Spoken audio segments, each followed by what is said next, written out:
మీరు ఎలాంటి బిజినెస్ చేస్తున్నా ఏఐ టూల్స్ ద్వారా మీ బిజినెస్ ని డబుల్ చేసుకోవచ్చు. జస్ట్ 49 రూపీస్కే ఏఐ టూల్. నమస్తే, వెల్కమ్ టు సుమన్ టీవీ. ప్రస్తుతం మనతో పాటు ఉన్నారు సైకాలజిస్ట్ ప్రతిమా క్రొవిద్ది గారు. నమస్తే మ్యామ్. నమస్తే అండి. మ్యామ్, చాలా మంది పేరెంట్స్ పిల్లల్ని అతి గారాభంగా పెంచుతూ ఉంటారు, గారాభం చేస్తూ ఉంటారు. గారాభం అంటే అది ముద్దు ముచ్చట అంటారు కదా పిల్లలతో. దానివల్ల సమస్యలు ఏమైనా వస్తాయా అతి గారం చేయడం వల్ల? అంటే మనం చిన్న పిల్లల్ని తీసుకుందాం, అలా వచ్చే సమస్యలు ఏమైనా ఉంటాయా? నేను చెప్పాను కదా ఇందాక ఒక టాపిక్ వచ్చినప్పుడు, గారాభం అంటే ఏ రేంజ్లో వెళ్తుందని అంటే ప్రతిదీ వాళ్ళు కోరుకున్నదంతా వాళ్ళ ముందు, ఈవెన్ చంద్రుడిని కోరుకున్న అది కూడా తీసుకొచ్చే టైప్లో ఉంటాం అనమాట.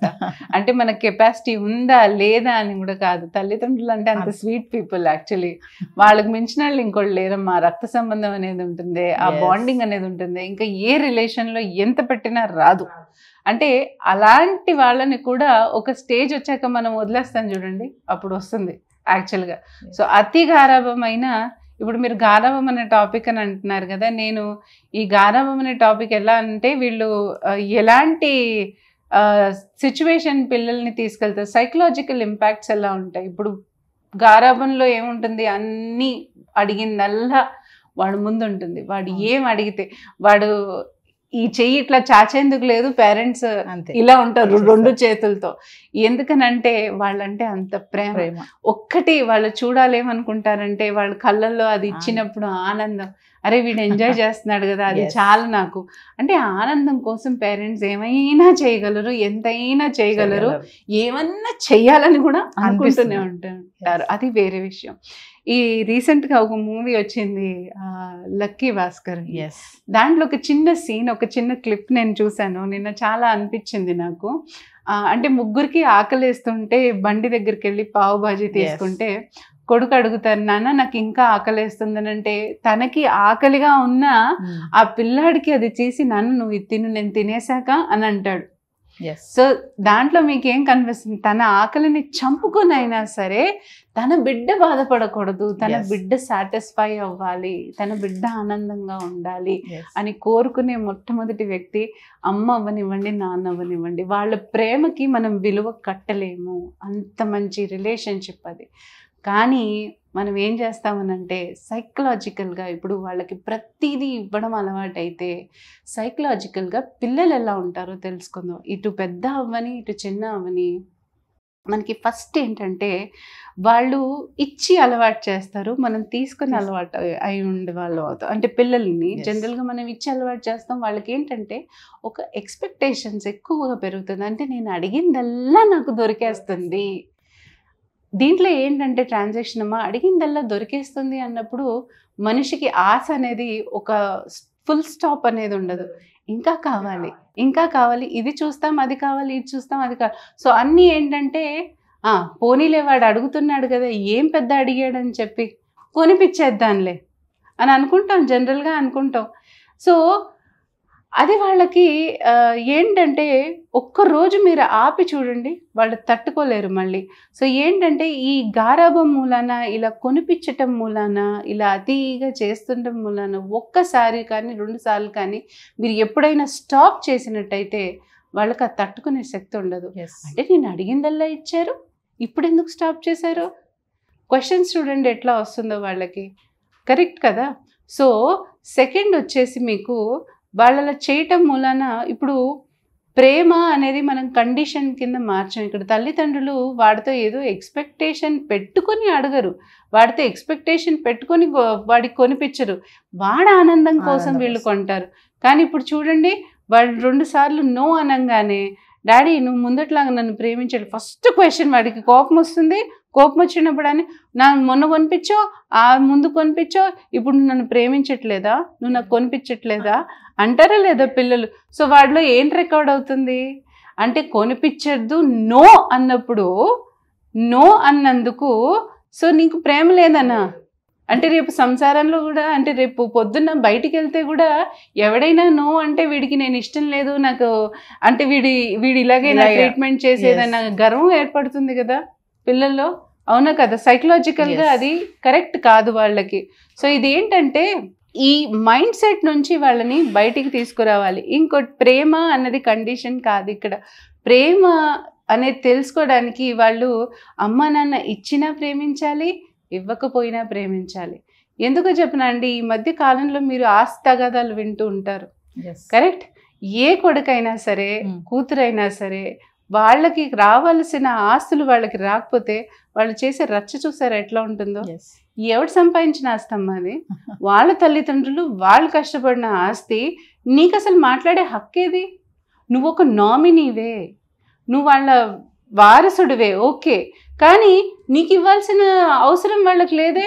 దానం చేసుకుంటారు, నీకెందుకు? అది వాళ్ళ ఇష్టం కదా. కానీ అలా రాణిస్తారా? తండ్రి పొరపాటున ఏదైనా కొంచెం ఆస్తి పంపకంలో కొంచెం డిఫరెన్స్ చూపించినా, మా తండ్రి నాకు ఇవ్వలేదు, నా తండ్రి నాకు చేయలేదు, నువ్వు సంపాదిస్తున్నావా కదా, నీకు ఎడ్యుకేషన్ ఇచ్చారా, నీకు అన్నీ ఇచ్చారా, కానీ నువ్వు అసలు ఈ మాట మాట్లాడచ్చా? సో చూసావమ్మా, సైకలాజికల్గా వాళ్ళు ఒకసారి మనం ఇవ్వటం ఒకటి అలవాటు చేసుకుంటే వాడికి వాల్యూ లేకుండా పోతుంది. మనం అంటే అస్తమానం ఎక్స్పెక్టేషన్స్ ఉండడం మూలాన పెద్ద అయిన తర్వాత కూడా అది కంటిన్యూ అయింది అనుకోండి, అది చాలా కష్టం అన్నమాట. సో ఆ పాయింట్స్ మనం గుర్తుపెట్టుకోవాలి. ప్రతిదీ కండిషన్ చేయకూడదు వాళ్ళని.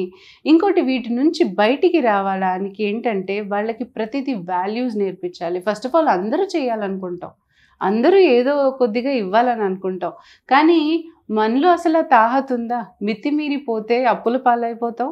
లేదనంటే ఈరోజు వాడు పెట్టిన చిన్న డిమాండే రేపు పెద్ద డిమాండ్ కింద మారుతుంది. అవన్నీ తీర్చలేం కదా. మనం ప్రేమ ప్రేమ ప్రేమ అనుకుంటూ వాడు అన్నీ జరగాల్సిందే అని మనం ఉండలేం కదా. ఎక్కడో అక్కడ స్టాప్ చేయాలి వాళ్ళని. సో స్టాప్ చేసే బిఫోర్ నేను అతి గారాబం పోకుండా వాళ్ళు ఫస్ట్ ఆఫ్ ఆల్, నాన్న నాకు ఇదే ఉంది, నేను ఇంతే చేయగలను, ఇది నీ బడ్జెట్, ఇది నువ్వు తెలుసుకోవాల్సిన అవసరం నీకుంది అన్నది ఫస్ట్ తల్లిదండ్రులు నేర్పాలి. ఇది ఫస్ట్గా వాళ్ళు తెలుసుకోవాల్సిన విషయం. డిసిప్లిన్ అన్నది చాలా ఇంపార్టెంట్. ఎంతవరకు గారాబం చేస్తామో అంత చేస్తాం, కానీ దాన్ని మితిమీరి మనం కూడా తీసుకోకూడదు వాళ్ళని. కొన్ని చోట్ల అలవాటు చేయాలి. కాదు ఇది కూడదు, నా దగ్గర ఇంతే ఉంది, నువ్వు అర్థం చేసుకోవాలి. బయటికి వెళ్ళేటప్పుడు వాడికి ఆప్షన్ ఇవ్వండి. దీని బడ్జెట్ చూడనా ఎంత కాస్ట్లీయో ఇది, చెప్పండి, తప్పేముంది. ఫైనాన్షియల్ లిటరసీ ఇప్పుడు స్కూల్లో తెలుస్తున్నారు కదా, ఫైనాన్షియల్ లిటరసీ అనేది ఎంత ఇంపార్టెంటో అన్నది పిల్లలకి చిన్నప్పటి నుంచి సేవింగ్ నేర్పిస్తున్నారు. సో అది ఇంపార్టెంటే కదా. మనం ప్రతి డబ్బు సేవ్ చేసుకోవాలి, మనము కొన్ని దాచిపెట్టుకోవాలి అన్నది కూడా వాళ్ళకి తెలియాలి. అతి గారాబం అక్కడ కూడా చేయకండి. సో ఎంత మీరు ఇస్తారో కొన్ని చోట్ల వాళ్ళు షేర్ చేయాల్సి వస్తుంది. అస్తమానం తీసుకునే చేతులు ఇచ్చే చేతులు అవ్వవు ఒక్కసారి, రైట్? సో అప్పుడు వాళ్ళకి ఇవ్వాలి, వెనక్కి తిరిగి ఇవ్వాల్సి వస్తుంది అన్నది కూడా నేర్పించండి. That is a value. మన సమాజంలో యాక్చువల్లీ మనం ఎలా పుట్టామో, మనం ఎంత కష్టపడ్డామో, మనం ఎలా వచ్చామో, మీరు మీ పిల్లల్ని ఈ సమాజానికి సమర్థులుగా పెంచండి. అంతే. మనం ఒక సిటిజన్ని ఇస్తున్నాము, ఆ సిటిజన్స్ కూడా కొంచెం వాల్యూ ఉండాలి, కల్చర్ ఉండాలి. సో స్వార్థం అనేది ఎంతవరకు ఉంటే మంచిది, ఎంతవరకు ఉండకూడదు అన్నది కూడా మనం నేర్పించాల్సి వస్తుంది.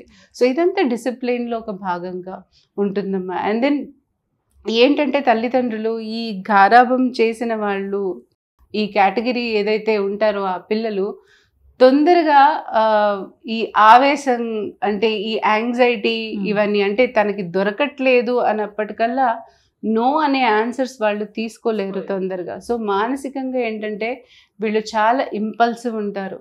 కాంపిటెంట్గా ఉండడం వేరు, ఇంపల్సివ్గా ఉండడం అనేది చాలా డిఫరెంట్. సో ఎమోషనల్ స్టెబిలిటీ అనేది వాళ్ళు కోల్పోతారు కంప్లీట్గా. సో అలా కాకుండా మనం జాగ్రత్త పడుతూ ఉండాలి. వాళ్ళకి ఎప్పటికప్పుడు వాళ్ళ బాధ్యతలని తెలియచెప్పాలి, ఇంట్లో బాధ్యతలని తెలియచెప్పాలి.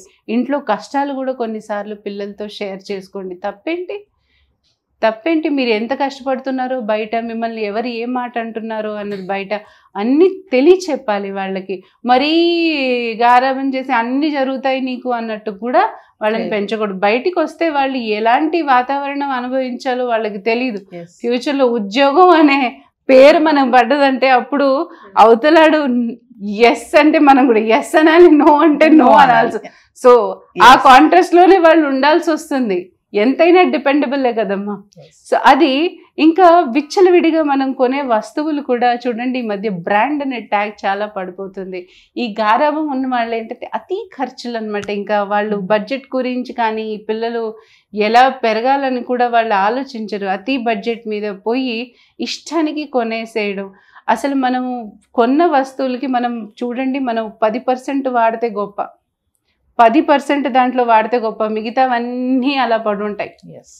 అవునా కదా? ఈ పిల్లలు కూడా చేస్తూ ఉంటారు. ఇది కావాలి, ఆ బొమ్మ కావాలి, ఇది కావాలి, అది కావాలని అంటే వీడు ఓహో నా పిల్లాడు అడిగాడు కదా అని ఆడిస్తారు, కొనేస్తారు.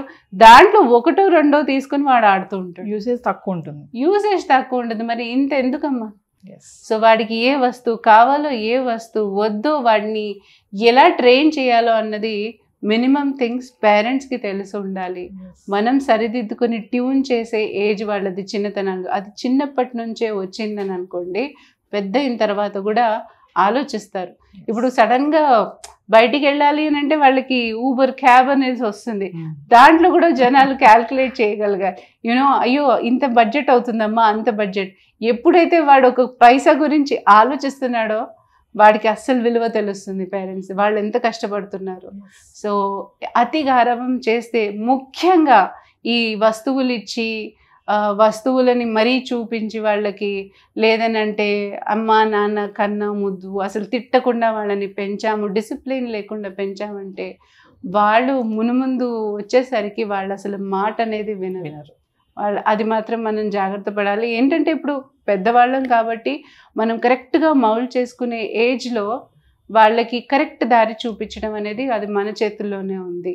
అన్ని పేరెంట్స్ చేతుల్లో ఉన్నాయి కాబట్టి సో సరిదిద్దుకునే ఛాన్సెస్ కూడా వాళ్ళకే. థ్యాంక్ యూ థ్యాంక్ యూ అండి.